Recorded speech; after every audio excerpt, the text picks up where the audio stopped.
네. 안녕하세요. 저는 오늘 안식일 순서를 맞이하여 교회 음악의 분류라는 제목으로 주제를 잡아봤는데요. 저희가 클래식에 관심이 있으신 분이든 아니던 분이든 살면서 한 번씩은 마주칠 수 있는 어떤 음악 용어들에 대해 조금 유익한 정보를 드릴 수 있지 않을까 싶습니다. 자, 여기 보이시는 것처럼 잠시만요. 미사, 레퀴엠, 칸타타, 오라토리오, 코랄, 테데움, 순환곡, 성가, 그레고리안 성가, 마니피카 등 여기 나와 있는 것 이외에도 더 다양한 분류들이 있지만 그래도 그나마 저희가 살면서 가장 흔하게 접할 수 있을 것 같은 용어들로 뽑아봤는데요. 어떻게 좀 많이 보신 단어들인가요? 아마 일부 정도 레퀴엠이라던가 칸타타 이런 것들은 아마 조금 많이 접해보신 분들이 있을 것 같은데요. 사실 음악 용어를 굉장히 이렇게 명료하게 설명드리기란 굉장히 어려운 일입니다. 왜냐하면 여기에 일단 많은 언어들이 섞여 있기도 하고요. 그리고 역사적으로 보았을 때 이제 다양한 각지나 혹은 각 교회에서 자신들의 필요와 어떤 용도에 맞게 이러한 용어들이 등장하고 사라지고 계속 반복하였기 때문에 사실 여기 보이는 이 많은 용어들이 완벽히 서로와 분리되는 어떤 특징을 가지고 있다기보다는 어떤 각자가 지향하는 바나 용도에 맞게 이러한 용어들이 생겨났음을 감안해 주시면 아마 조금 더 이해가 쉬우실 것 같습니다. 실제로 음악만을 아무리 설명을 듣는다고 해도 음악만으로 이러한 분류들을 실제로 판별해 내기는 거의 불가능에 가깝다고 볼 수 있고요. 그래서 시작해 보자면 우선 첫 번째는 오라토리오로 시작하겠습니다. 오라토리오 아마 우선 저희가 많이들 알고 계실 법한 핸델의 할렐루야가 이제 핸델의 메시아라는 제목의 오라토리오에 속해 있는 곡인데요. 나와 있듯이 이탈리아어의 오라토리움 혹은 라틴어의 오라레에서 유래되었습니다. 그리고 대규모의 성악과 기악을 동원한 음악 작품이고요. 그리고 오라토리오는 흔히 이제 그 시대에 오페라와 견주어서 많이 설명이 되고는 하는데요. 이는 왜냐하면은 아무래도 서양 음악적으로 초기에는 음악의 전부가 성악이었던 만큼 이제 성악에서 가장 거대한 성취물인 두 개의 축을 이루는데 이제 오라토리오와 오페라가 있었기 때문인데요.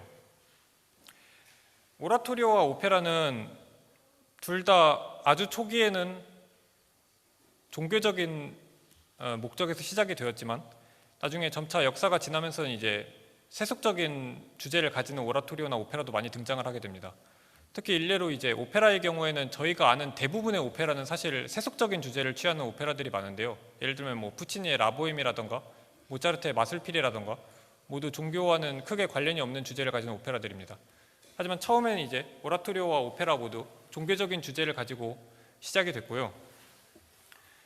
그리고 이제 오라토리오와 오페라의 가장 큰 차이를 양쪽 다 모두 합창도 나오고 오케스트라도 나오고 이렇게 기악과 성악이 모두 대규모로 동원된 음악 작품이지만 오라토리오의 경우에는 일반적으로 무대 장치나 연기를 동원하지 않습니다. 하지만 오페라의 경우에는 저희가 알듯이 이제 그 무대 장치와 앞에서 성악가들이 노래를 하면서 직접 연기를 하는 그런 연극의 형태를 취하고 있고요. 하지만 그럼에도 불구하고 오라토리오와 오페라의 공통점은 이제 둘 다 서사적인 구조를 취하고 있다는 점인데요. 이는 마치 어떤 주제를 함축적으로 묘사한 이런 가사를 가진 것이 아니라 마치 소설과 같이 해당하는 주제와 이의 줄거리를 직접적으로 묘사하는 극적인 구조를 취하고 있다는 점입니다. 하지만 오라토리오의 경우에는 이제 저희가 상상할 수 있는 클래식 음악회처럼 무대 위에서 연주자들만이 올라가서 이제 그러한 극을 이제 음악으로서 표현을 하게 되고요. 그리고 오페라의 경우에는 이제 오케스트라나 이런 것들은 이제 무대 피트에 위치하면서 전반적으로 잘 꾸며진 무대 장치 위에서 연극과 이런 것들이 함께 동원을 되므로 오페라가 어떻게 보면 비용이 더 높은 예술 양식이라고 볼 수 있겠습니다. 그리고 다음은 미사입니다. 미사는 이제 한국어로 미사, 미사곡, 미사음악 뭐 이런 식으로 부르기도 하는데요. 근데 그 이유는 이제 저희가 아는 천주교 전례 양식인 미사와 미사 음악을 구분하는 뚜렷한 용어의 구분이 없기 때문입니다. 음악으로 된 미사도 그냥 미사라고 칭하고, 그리고 저희가 아는 그 전례 자체도 미사라고 칭하기 때문에 한국어에서는 특별히 뭐 음악으로 된 미사를 구분하고자 할 때 미사곡이나 미사음악이라는 용어를 사용하곤 하는데요.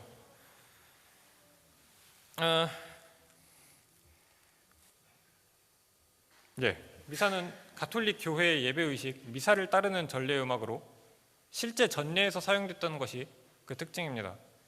하지만 이 미사 역시도 이제 점차 처음에는 이제 전례에 필요한 음악을 이제 전례 순서에 맞게 해당 주제에 맞춰서 작곡을 한 후에 전례에서 사용을 하는 방식이었다면은 이제 후에는 이 음악 작품 자체가 하나의 장르로서 독립을 해서 이제 더 이상 미사에서의 사용을 위한 미사가 아니라, 미사곡이 아니라 이제 단독 콘서트 작품으로서의 미사곡도 등장을 하게 되는데요. 이는 이제 나중에 더 최근에 가까워질수록 그러한 경향이 많이 드러납니다. 어원은 이제 라틴어 미사에서 유래가 되었고요. 그리고 미사 역시 이제 대규모 합창 기악을 동원한 음악 작품입니다. 겉보기에는 이제 오라토리오와 별 차이가 없을 수도 있지만 엄연히 미사는 이제 전례에서 사용이 된다는 뚜렷한 목적이 있는 곡이기 때문에 실제 미사 순서와 그 주제에 맞는 어떤 곡 구조를 가지고 있는 것이 핵심이고요. 그리고 특히 이제 특정 축일 목적에 따라 미사의 이름과 구성되는 음악을 분류하기도 합니다. 예를 들자면 성체 성사 미사, 혼인 미사, 대립 미사, 성탄 미사, 부활 미사 이외에도 더 있는데요. 아무튼 이렇게 특정 축일 목적에 따라 미사의 이름을 구분지을 수 있고요. 그리고 이러한 위에 있는 모든 미사에서 일반적으로 그 전례 순서에서 항상 빠지지 않는 고정적인 텍스트들을 중심으로 이제 그것들을 통상문이라고 일컫는데요. 이 통상문들은 이제 일부 예외는 있지만 거의 대부분의 미사에서 빠지지 않고 등장하는 그 순서라고 보실 수 있겠습니다. 통상문에는 이제 크게 키리에, 글로리아, 크레도, 그리고 상투스와 베네딕투스, 그리고 아뉴스 데이 이렇게 분류가 되는데요. 이 옆에 있는 이 번역문은 이제 해당 통상문이 가지는 가사의 첫 줄을 이제 약간 번역해서 옆에 같이 적어두었습니다. 그리고 특히 이제 미사 중에서는 이제 저희가 아마 자주 들어봤을 단어인 이제 레퀴엠이라는 것이 이 미사에 속하는 하위 분류인데요. 정확히는 이제 앞서 저희가 불렀던 이제 성체 성사미사, 혼인미사, 대립미사 등의 분류를 따르자면 이제 위령미사, 장례미사 등으로 부르는 것이 적합하나, 하지만 이제 레퀴엠의 입당송 가사에서 유래해서 입당송 가사인 이제 레퀴엠 에테르남이라는 첫 가사의 첫 단어에서 유래해서 이 위령미사, 장례미사를 레퀴엠이라고 부르게 됩니다. 그러므로 이 레퀴엠은 이제 미사의 한 종류인 위령미사 혹은 장례미사를 일컫는다고 생각을 하시면 되겠습니다.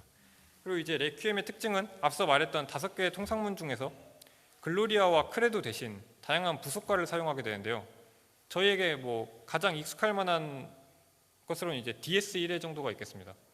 뭐 아시는 분도 있겠지만 그 베르디 레퀴엠의 DS1회가 되게 유명한데요. 아무튼 뭐 그렇습니다. 예. 그리고 뭐 그 외에도 투바 무름 혹은 뭐 이것도 사실 아마 들어보시면 다들 아실 텐데 모차르트 레퀴엠의 라크리무사도 되게 유명하죠.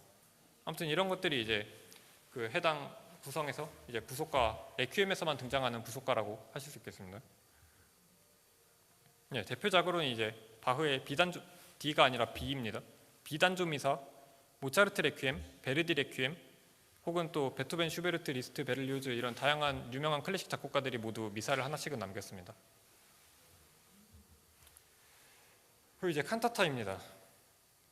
칸타타는 사실 앞에 두 장르와는 다르게 이제 종교 음악으로서 시작된 용어는 아닌데요. 여기 보시듯이 이탈리아의 칸타레에서 유래된 단어로 초기엔 이제 기악 음악과 대비되는 개념으로, 그러니까 악기로 연주되는 음악과 대비되는 개념으로 모든 성악, 노래하는 음악들을 총칭하는 단어로 칸타타를 사용하였습니다. 당연히 세속적인 주제를 가진 칸타타들도 많았고요. 하지만 이후에 이제 교회에 이런 종교적인 주제를 가진 칸타타들이 작곡이 되면서 그것들을 교회 칸타타로 일컫고 이것들이 실제로 예배에서 사용이 되게 되는데요. 특징으로는 이제 오라토리오와 미사에 비해서 작은 규모입니다. 오라토리오와 미사는 이제 그 해당하는 모음곡을 모두 합쳤을 때 대략 1시간에서 2시간을 넘어가는 경우가 굉장히 많은데요. 하지만 칸타타의 경우에는 일반적으로 한 20분에서 30분 정도의 길이를 가지고 있습니다. 그리고 앞선 오라토리오와 미사에 비해 다른 점은 미사는 이제 전례의 내용에 맞게, 그리고 오라토리오의 경우는 아까 소설로 비유해드렸듯이 어떤 줄거리에 맞는 가사들을 가지고 있다면 칸타타는 그에 비해 다소 자유로운 가사를 사용한다는 점이 특징입니다. 주제 선정 역시 자유롭고요. 그리고 이제 대표할 만한 곡으로는 제가 예전에 아마 특송으로도 연주한 적이 있었는데 바흐의 칸타타 147번의 예수 인간 소망의 기쁨이라는 곡이 되게 유명합니다. 이 곡은 이제 바흐 칸타타 47번에 있는 그 다양한 곡들 중 하나이고요. 예, 그리고 순환곡이 있습니다. 순환곡은 이제 오라토리오와 유사한데요. 그 오라토리오처럼 그 소설처럼 이렇게 줄거리를 묘사한다는 점에서도 오라토리오와 매우 유사하나, 하지만 여기서의 특징은 이제 예수 그리스도의 순환과 마지막 날을 주제로 묘사한다는 점, 그리고 주제가 이것으로 한정된다는 점에서 순환곡의 특징이 있겠습니다. 중세의 성 금요일을 기념하는 순환 전례에서 기원되었다고 합니다. 그 외, 이제 나머지는 다 그 외입니다. 그레고리안 성가. 그레고리안 성가는 이제 교황 그레고리오가 당대 단선 성가들을 당대 지역에 이제 널리 퍼져 있던 유명한 성가들을 모아서 책으로 엮어낸 것이기 때문에 음악사적인 가치가 있어서 자주 거론이 되고요. 그리고 코랄은 이제 독일어 합창의 어원인데요. 독일어 그 코랄인데 뭐 모든 합창곡을 총칭하는 말이라고 할 수 있겠습니다. 그리고 마니피캇은 이제 성모 마리아의 찬가에 기반한 성악 작품을 한정해서 순환곡과 같이 해당 주제에 한정한 곡을 이제 마니피캇이라고 하고, 테데움도 이 주제의 핵심이 있는데 삼위일체 하느님을 삼위일체 하느님을 찬양하는 내용의 찬가를 테데움이라고 합니다. 이거 끝이네.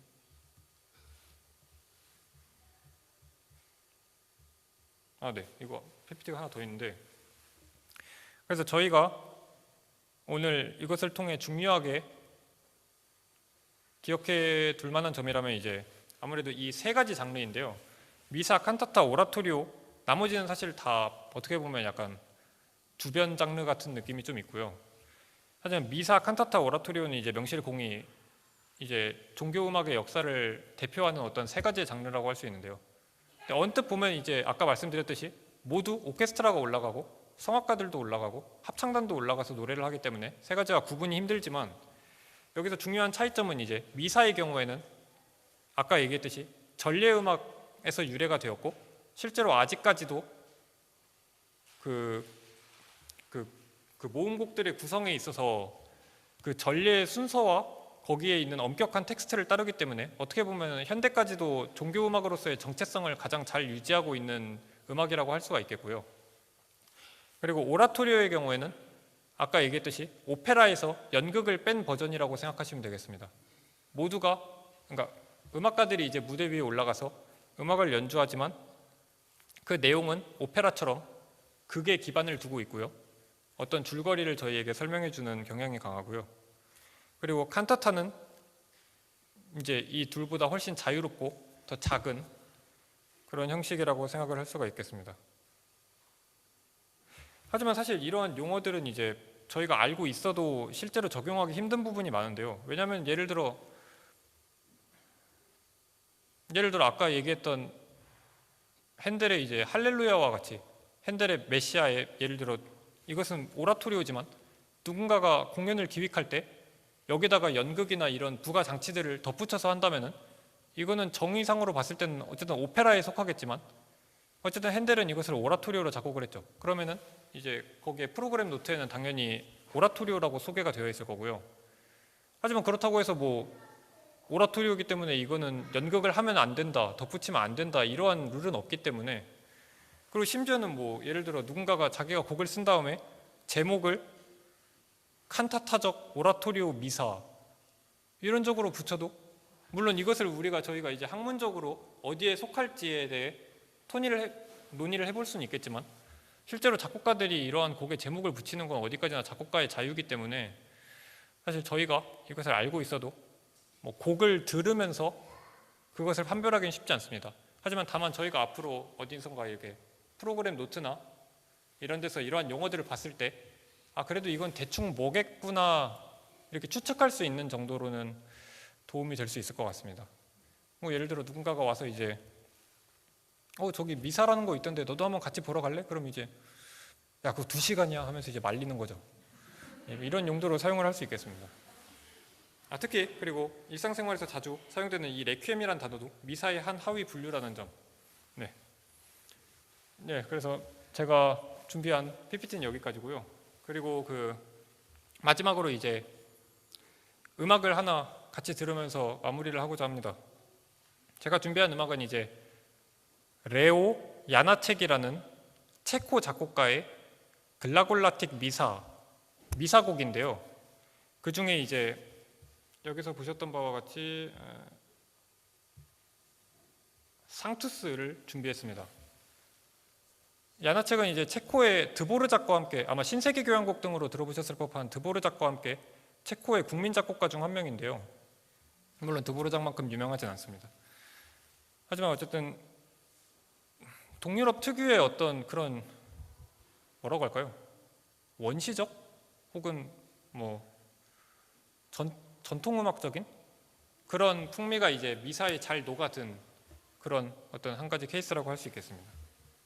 그러면은 야나첵의 상투스 들으면서 마무리하도록 하겠습니다. 감사합니다.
Blagoslovlen,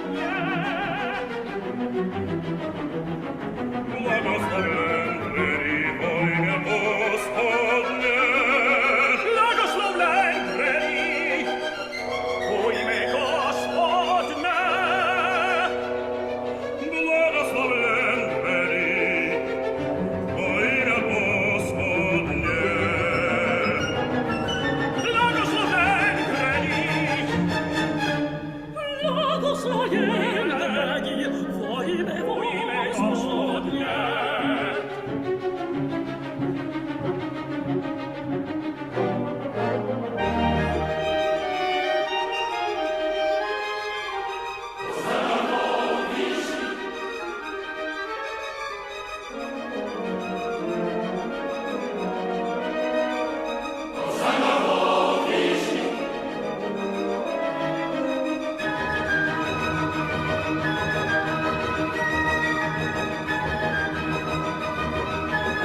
voi me Gospod,